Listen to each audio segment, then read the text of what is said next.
Welcome back to the 1111 Synchronized Podcast. Hope everyone is doing well out there, staying safe, staying positive, staying healthy. Everyone just breathe it in, let it out. All right, let go of the day thus far, let go of the night, just center into the present moment.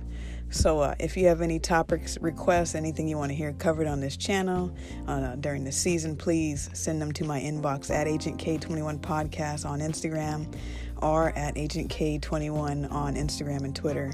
Find me on all the social media platforms. Get in contact with me. Let me know what you want to hear. Let me know if you want a shout out. Let me know if you want to be a feature, or if you like me featured on your page or channel, please let me know. So good day, everyone. Good day indeed. For those who do not know, tonight is a full moon. So please take a moment, wherever you are, wherever you're at in this world, take a moment and just step into the light, into the moonlight, and feel the radiant energy of the full moon. And full moon it's a super moon. It's in Libra. It's the pink moon, a super moon. It's going to be the brightest, closest moon of this year, one of this year. So please take advantage of that. Even if you don't see the moon, you'll still be able to feel the energy of the moon. And what's better than one Libra? Two Libras. So later on, you're going to hear me and a good friend of mine are going to be talking later on. So please stay tuned and catch that conversation. So during this Libra moon, technically 3 Libras, right? So yeah, it's going to be a powerful energy going on. And the previous episode, I talked about faith on the previous episode. And the day after that episode aired, I found out the eldest member of my family has transitioned to the next world, to the next life. And, I mentioned the grieving process and everything like that. And definitely those who are grieving, those who are missing or hurting in any way, this is a time of introspection. This is a time of grounding and centering ourselves and going inward, especially when everything is shut down outwardly. It's a great time to connect to the source, connect to ourselves. And I just want to give a moment of silence to that. And if you would just join me to just breathe it in and breathe it out. All right. So I was struggling a little bit with this because she definitely had a full life. She was always active. She was like, every time I saw her, I never knew what age she was because she didn't act like she had a number for her age. I remember she was like in her 70s and just running across the street like she was 20-something. I'm like, yo, what? And I don't know what her eating habits were. I don't know what her lifestyle was. But every time I saw her, even when she was in her 80s, she was just a sharp, you just ask her something. She's like, oh yeah, I know what you're talking about. I remember that. She was just always sharp. She was always doing like crosswords and things like that. And she reached the lovely age of 99. And she definitely is an inspiration to myself of just life and to just live it to the fullest. She was always true to herself. And that's what I take from that and take from knowing her in this life. And she always was energetic and healthy. I don't know what she did, but we're going to talk about being vegan and plant-based lifestyle. Again, I don't know what kind of food she ate or didn't eat, but I have been personally transitioning mostly vegan for a while and really going full-on vegan. And I feel that some people may be wanting to know more about plant-based lifestyles and being vegan and what it looks like and all those different things. And just a disclaimer, this is not to judge anyone who is not vegan. This is not to bash anyone who is. This is basically just free form talking about it. And if it resonates with you, take it. If it doesn't, leave it. Pass it on to someone else. Please feel free to share these messages and listen to them with your friends, your family, your strangers, your lovers, whoever. And so being vegan is a personal decision. It's not for everyone. And to each their own. There's no hate for anyone who is or who isn't, or however layered they go into being vegan, however hardcore they are on it. It's all love at the end of the day. And I'm going to talk about this a little bit because when I first started being vegan or transitioning to vegan, I kind of did it abruptly. Just went cold turkey, like, I'm done. And that's not necessarily the best move. So please do some research if you're interested in it. Connect with other people who are in it, who are living a more plant-based lifestyle. Find some YouTube people. There's so many resources out there now, and we definitely got your back. So go forward. Transitioning to a plant-based lifestyle was kind of easy for me in certain ways because I'm allergic to shellfish. So that was pretty simple. And also never was really big on dairy. So yeah, those were like already eliminated factors for me. I think for myself, what had been the biggest barrier for me was not getting the right supplements. And so I do recommend taking vitamins. I'm actually going to recommend a brand that was recommended to me. Shout out to the person who put me onto this, because I had found vitamins before, but either they made me feel weird or I actually had an allergic reaction to a vitamin because it had shellfish in it. So this vitamin I'm going to recommend is completely vegan. It's called My Kind Organics. Completely vegan. They have different ones. They have men's 1 a day, women's 1 a day. Basically any type of vitamin you're looking for, you can find this brand. It's like $20 at Target. And that's what I would recommend using. There's also another vegan product that I use that is for hair, for hair washing. I'm trying to think of what it's actually called right now. I'm having a blank. But yeah, I'll get to that in a moment. But, being vegan is more than just being on a plant-based lifestyle. It's a part of who you are. It's the way you carry yourself, the way you treat the environment, etc. And for myself, I decided vegan kind of decided on for me, I guess, but I kind of decided for myself as well. I chose it because for one thing, I started just feeling like really ill when I would eat any type of meats. I would just feel really ill. And I'm like, man, this is odd. And so I stopped eating meats, but I was like, I don't have nothing else to do, or I have nothing else to replace this. And so, and there weren't a lot of vegan options at the time. And so, I kind of was like, again, kind of just going cold turkey. Like, I'm just going to eat fruits and vegetables because I don't know what's going on. This is making me feel weird. And then more people started putting out content about how to be vegan and things like that. And one person I would recommend that I found is, he's on Instagram. He's on YouTube. His name is Brett Cap, at Brett Cap. That's with 2 T's. He's all about fitness and being vegan.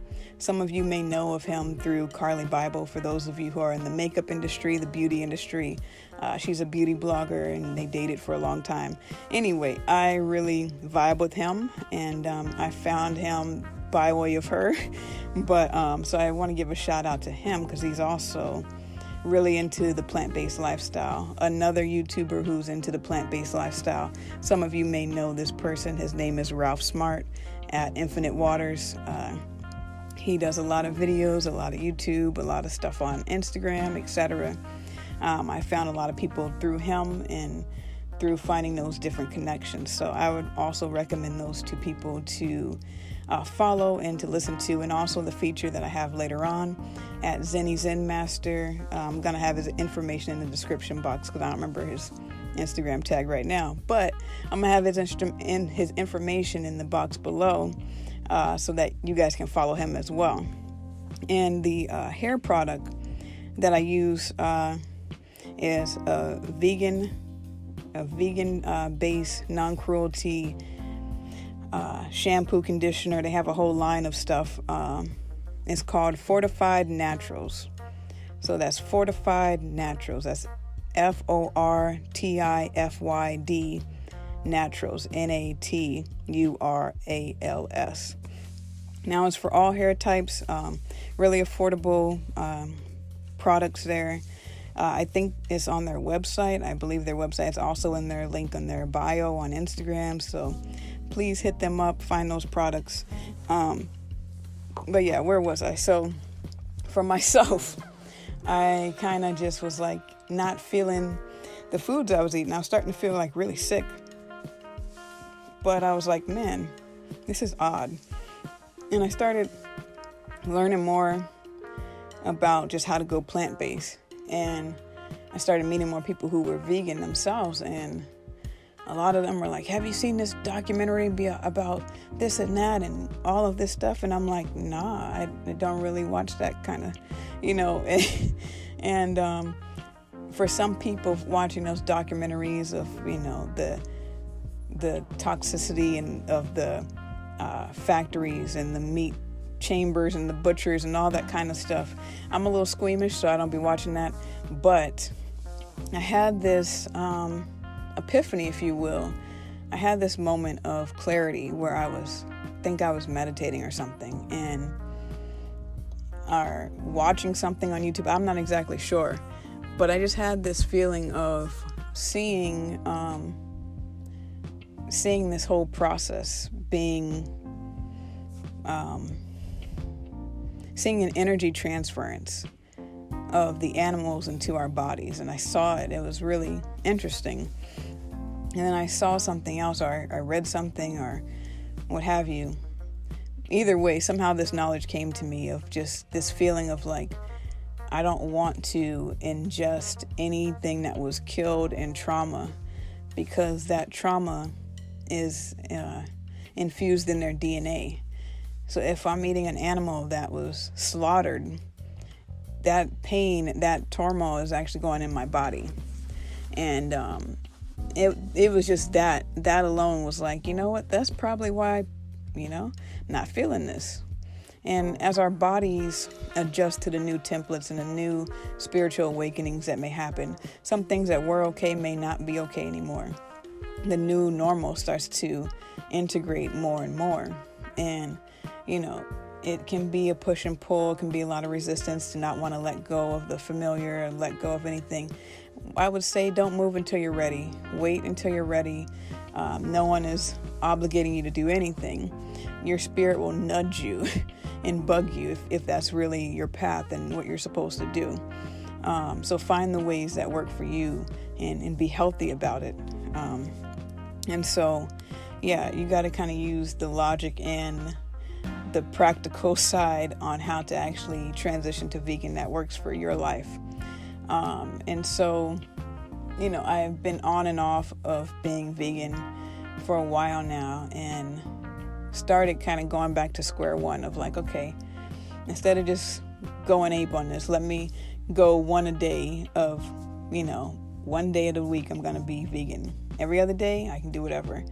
Do that for X amount of time. Then next time, okay, I'm adding 2 more days or 1 more day or however many until it just becomes a chain reaction. So building up those habits, creating those new pathways, those neural pathways, all of that stuff. And, even taking it back to the ancient times, sacred texts. And I've mentioned this before in one of my rants. I was rambling about this. I don't remember which episode I talked about this person, but if you look back into sacred texts, again, this is not necessarily about religion or anything like that, but it's just a observation of this has been this has been practical for a while now. Being vegan isn't new. I know it might be trendy, but it's not new. And if you're familiar with the story of Daniel in the lion's den, you go back to sacred texts. During that time, Daniel and his friends were commissioned to basically, they had to join this army, if you will, and they had to go through a 3-year training. And they're like, yeah, for this training, the king wants you to eat all this royal king food. So that's chicken, we got beef, we got pig, we got oysters, we got all this stuff, and we gonna make y'all eat it. And Daniel was kind of like, look, I'm not really down with that. Let me just eat vegetables and water and soup, and I'm good. And they were like, nah, you can't do that. And so Daniel was like, test me out, hear me out. Test me out for a couple of days and see how I compare to the other people.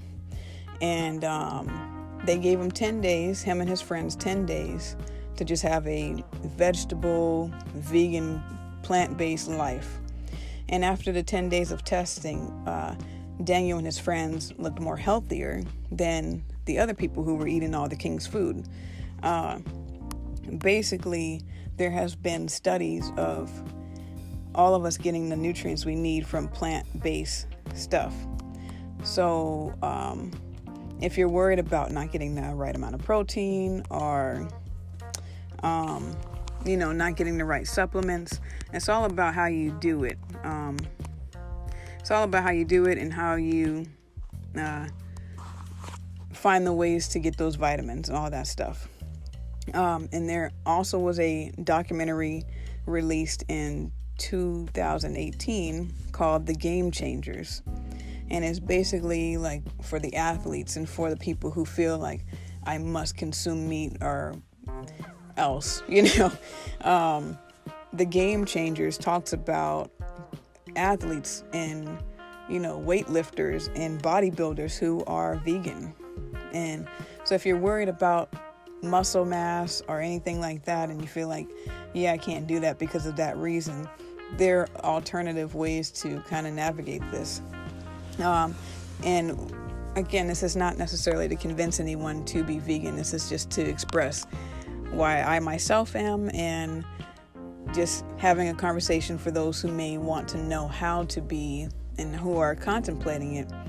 Because again, as our spiritual evolution evolves, our body chemistry changes, our habits, the way we think, the way we interact, and as this new paradigm shift is happening, we're going to see different types of commercials showing up, different types of writing, different types of books, different types of video games, computer games, just everything is about to evolve. And as the people evolve and nourish their minds with living things, with all of that, because, when we ingest karmic stuff in our bodies, we continue to repeat the cycle. So if we're ingesting stuff that has been tortured, we're ingesting all of that pain into our DNA, and it's being infused in our part of our system. And pain and trauma is stored in our bloodstream. And so if we eat stuff that is alive, like plants that you don't have to butcher, they give us life, and life more abundantly, as I see it. And so if this is something that you're interested in, please reach out to people, find those sources. There are plenty of articles on how to transition to being vegan or plant-based or anything like that. And for those who are already vegan, every subgroup has a subgroup that they have to bash even more. So there are people who are vegan, and then they're like, no, you got to be raw vegan. And they're like, no, you got to be extra raw vegan. I don't really get it. To each their own. The biggest thing is to focus on what works for you and what works for your body. And again, leave the judgments at the door. Let everyone do their own thing and find their own path. And so I hope this meets and greets you all in the highest of those spirits. Please take a look at the moon. Please ground yourself in love and peace and harmony. And stay tuned. Gonna take a quick break, but just stay tuned and check out the conversation I have right here with my homie. So until next time, everyone be well, be safe, be positive, And I will see you all or reach you all another time. All right, until next time. All right, welcome back, y'all. Welcome back to the 1111 Synchronized Podcast. I have a special guest co-host today, Garin Davis, going back from high school days, childhood memories. Have Garin Davis here. So I'm going to let your energy introduce yourself. Go ahead and say anything you like to say for the people. All right, well, it is I, Garin Davis, the Zen Master, a.k.a. Simi the Alien. And, I'm here with the homie. All right, so getting right into it. Definitely appreciate you being here and talking with me. I know that you're also vegan as well, and you do yoga and you have your own podcast. All that. We'll give you a shameless plug later on in the episode, but really want to talk about just the plant-based lifestyle. There's a lot of transition going on right now, and people may be looking to alternative ways of just existing. People may be getting into being vegan. So I want to know, when did you first hear about being vegan? Actually, the first time I heard of vegan, I used to manage a Domino's pizza. And I had a delivery driver who was also a police officer. But one day he asked me to make him a pizza, and it was like odd. It was just like, let me get you. He told me to make him a thin crust pizza with extra sauce, no cheese, and spinach and onion. I was like, why? And he said, my girlfriend's a vegan. And I was like, what the hell is that? This is like about 2008, maybe 2009. And then he broke down exactly what it was. So that's my first time hearing about it. Yeah, and it just sounded like weird because at first I couldn't tell the difference between a vegetarian and a vegan. Yeah.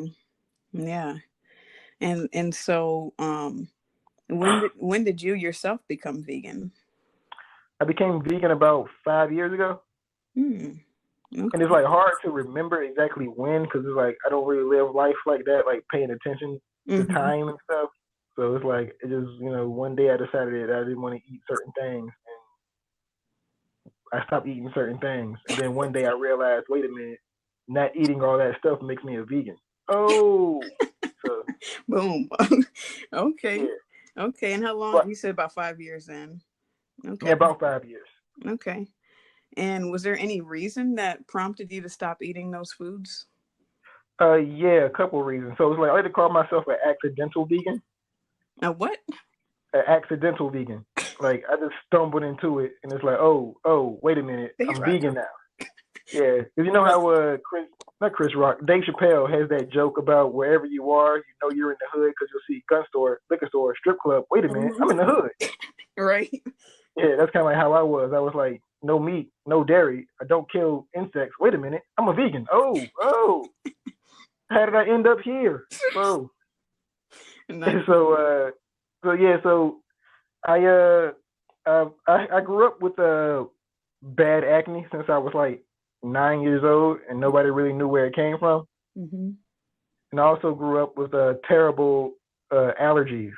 And so I got to a point where I was probably about like 28, and I decided that I wanted to like change the way I was eating, because I was eating a lot of processed food, and I was just like, okay, let me try out doing like all natural foods. And so I started like looking up like what the effects different foods had on you. And so I was also thinking like, okay, so you can basically like, I started noticing changes in my body when I started eating like just natural foods.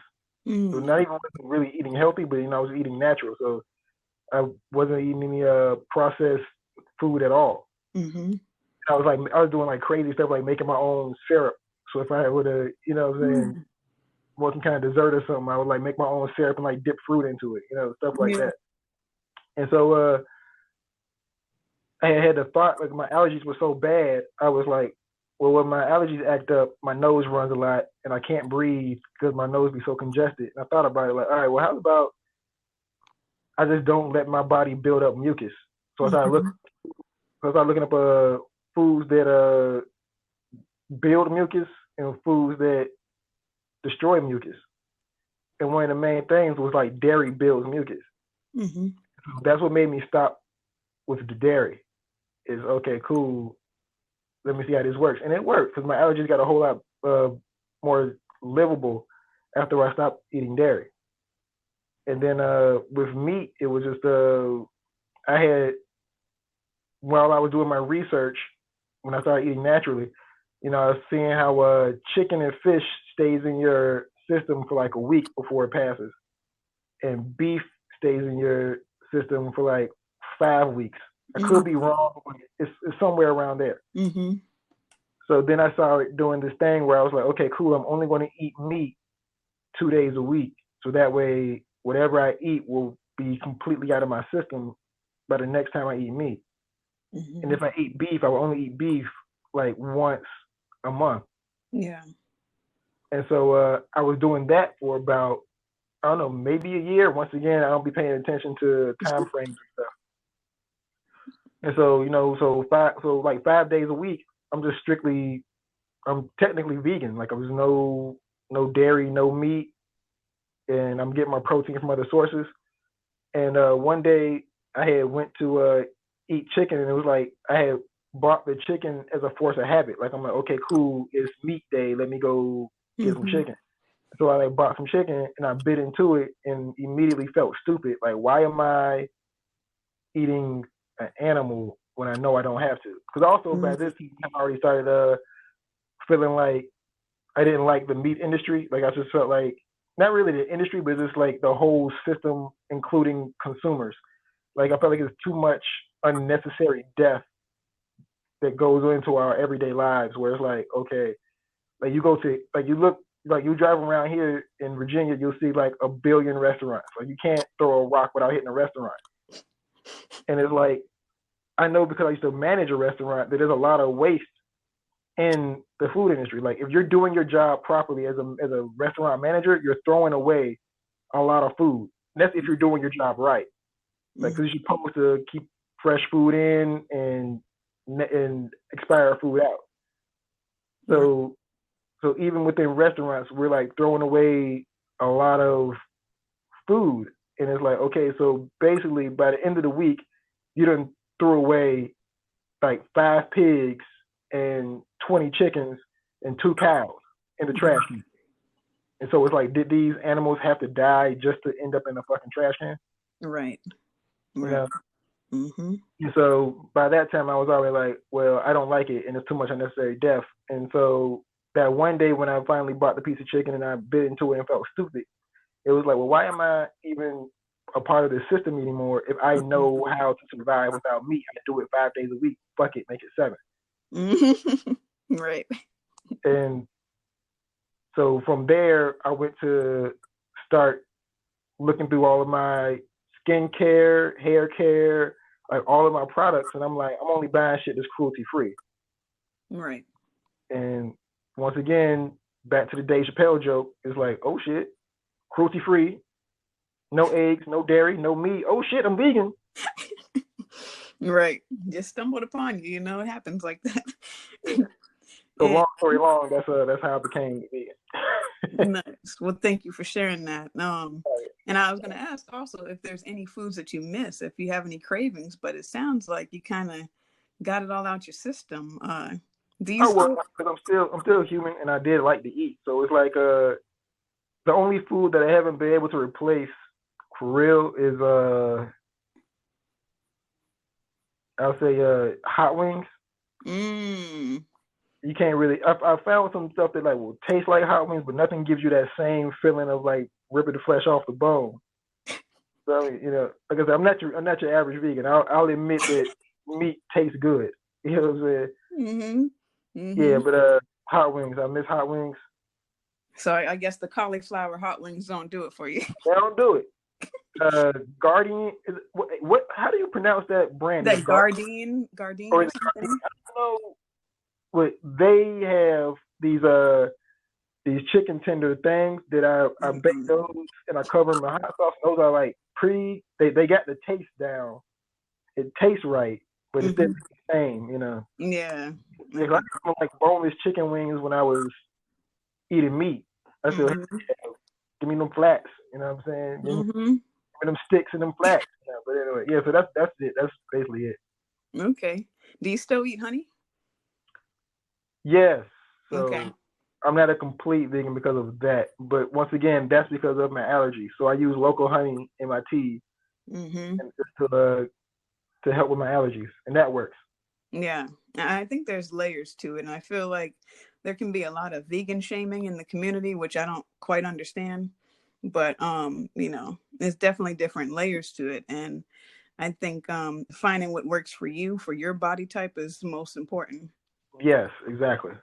Now, when you were transitioning to this, plant-based style, uh, were there any others around you that you felt resistance from, or they gave you a hard time, or they're questioning you, like, "Hey, why are you making that syrup?" Or like, did you have anything like any challenges from any outside forces? I mean, yeah, but with me, that's kind of like being Garin. But no matter what I do, I get resistance and what the fuck you doing looks, and always. Yeah. So I'm kind of like known as like the weird one that's always doing something different. So I mean, like, I know you have listeners that don't know what I'm talking about, but you were there. You seen the resistance that we got when we just decided that we wanted to be rappers when we were in high school. So it's just doing whatever I want to do in spite of getting a whole lot of negative feedback is just like part of my lifestyle. So it's like it didn't really stand out as much, but it was.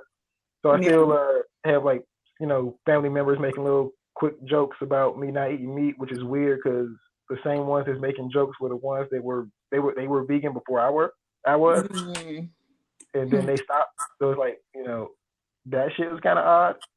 Yeah. But yeah, that's the part of it. Once you do something different, you're going to get a lot of feedback. Oh yeah, for sure. How do you? I like that you mentioned like family and stuff. When you go to family gatherings, or if you go to them, how hard is it? How challenging is it for you to be consistently vegan, especially around either people that aren't, or industries that don't necessarily cater to a plant-based lifestyle? How do you manage with that? Family gatherings, I eat before I get there, or I just don't go, or I'll go speak and then leave so I can eat and let them know I'm leaving because y'all don't have any food for me. Right. Because once again, it's like everybody can make jokes about me being vegan, and y'all can make at least one vegan dish. I don't give a damn if it's a bowl of rice. You can make something. And if I get there and nothing's there, oh, this is just disrespectful, and I gotta leave. Right. Or I bring my own stuff. But no, it's like as far as but do you mean like temptations? Like I'm in there and it's like, oh man, it's candied yams and mashed potatoes and blueberry biscuits. What can I do? Yeah, that partly too. Yeah. So that no, because I don't do things until I want to do them. Like nobody was twisting my arms to make me vegan. So it's like by the time I was vegan, it was like I'm vegan because I want to be. Right. Not, you know what I'm saying? It was not like I wasn't forced. I didn't like go to a doctor and the doctor is like, oh man, you all fucked up. You need to change your diet ASAP. So I made the decision. Right. So I wasn't tempted. Once again, you see me be around things that other people are tempted by, and I'm just not. Like I don't smoke, don't drink, none of that. So it's just I'm used to being around shit that everybody else is doing, and it's everybody else's weakness. It's not mine. I don't want it. Exactly. And there's no need for me to be like, oh man, you got sausages over there. Let me get a sausage. I know what sausage tastes like. So it's not even like the curiosity isn't even there. It's not even there. Like, yeah, exactly. That's non-existent. Yeah. And so, now that you have those foods that you've already eliminated, what are the foods that you typically eat or that you indulge in as a vegan? What are some of the foods? What does a typical day look like for you as vegan? As vegan, I start off every day. Like oatmeal has become my favorite food. Like I start off every day with oatmeal. And so I cut up some bananas, blueberries, throw in some cinnamon, almonds, and granola, and put those in my oatmeal every morning. Then for lunch, I'll have like a veggie sandwich, which would normally be like, like olive, spinach, tomato, onions, with either hummus or mustard, or both. And Hellman's got a vegan mayo that has no soy in it, so nice. I use that too. Then dinner, 9 times out of 10, my second favorite meal is beans and rice with my homemade salsa. Mm. Yeah, because another thing is I eat for function more now than taste. Mm-hmm. So back when I was first doing my natural food thing, I was reading a lot of books and like finding out what exactly is needed for you to eat every day. So I just like all of my meals are built around making sure I get the right amount of greens, right amount of tomatoes, and I did my research a long time ago, so I really don't remember what I get from what, but I know like I made all of this shit a part of my routine for a reason. Mm-hmm. Yeah, so yeah, but and if I have a day off, then I got like little places that I go to eat, Mm-hmm. like for get my breakfast from this spot called Culture. So everybody in Virginia, if you're in the 757, check out Culture Coffee and Tea, ran by Love. So I go there and get waffles and tea. Lunchtime, I'll probably hit like the Gourmet Burger Bistro in Portsmouth. They got like an incredible veggie burger and fries, and now they have a vegan fried white rice with sausages. Incredible. Nice. I'm getting a little hungry now. Dang. All right. So another question that I hear a lot is, being vegan, being healthy is expensive. Doing all that, I don't need to be doing all that, cutting up all that food you just said. I don't need to do all that. What would you say, like being vegan on a budget? Or any advice on how to be healthy and plant-based without spending an arm and a leg? All right. So the whole being vegan is expensive is a myth. Mm-hmm. I learned that before even going vegetarian or vegan, I learned that from just going natural and like not buying processed food. That's where all the money's coming from. You're buying processed food. So if you stay in the produce section and buy all your food raw and cook and prepare all your food yourself, it's very cheap, very affordable. It's cheaper than eating meat. It's quicker than eating meat. And that's the main thing. Is like time is money. So the amount of time you're going to save eating raw food, you're not even cooking the shit. You know what I'm saying? Like, right. All you gotta do is clean it and eat it. You know what I'm saying? So it's already saving you time. Which saving you time builds you money. So what's happening is you may feel like being vegan is expensive when you first start, because when people first become vegan, a lot of times when their arm is being twisted, it's they try to do the exact same thing that they do on a regular budget and do on vegan. So like what you were doing before you were vegan, you try to do it as a vegan. So if you were eating McDonald's every day, you try to find some kind of fast food to eat every day. And that's where it becomes expensive, because vegan fast food is going to cost way more than bullshit fast food. But at the same time, convenience costs. So that's where the money's coming from. So if you want to buy a bunch of processed food, the vegan processed food will cost more than you're used to and be smaller portions. But if you like making your own food, that's where it's like, all right. So that's my advice. Hit the produce section. Stay away from the processed food. Only do the processed food when you want to treat yourself. Other than that, stick with the produce section. Buy everything raw. Prepare everything yourself. I buy my oatmeal. I just buy like the regular dry oatmeal. It comes in a big ass tube with no flavor, nothing to it. You look at the ingredients and just say oats. You know what I'm saying? And you start from there. The beans and rice I get dry beans, dry rice, cook everything myself. You know what I'm saying? So if you stay to making your own stuff, you're good. It's not gonna cost that much. Rather easy. Very affordable. Yes, definitely. Definitely. And the number one question that I hear all the time from non-vegan people or people who, discourage the plant-based people is, where do you get your protein from? What about your protein though? So where are some sources that you find protein? Oh, I keep it simple. Beans and nuts. Mm-hmm. And I try to avoid soy. Yes. Yes. Definitely. Okay. Well, I definitely appreciate your time and just spending your energy talking about this. Anything you want to say before we go? Shameless plug time. Anything you want to say? Shout out? Anything like that? Oh no, I have nothing to plug. We don't do the podcast no more. So Oh, that's the sure. thing. Yeah, My we bad. talked about that. Okay. So yeah, just thanks for having me. It was good to hear your voice. Good talking to you. For sure, man. Right All on. right. All right. All right, we out, y'all. Until next time. Later.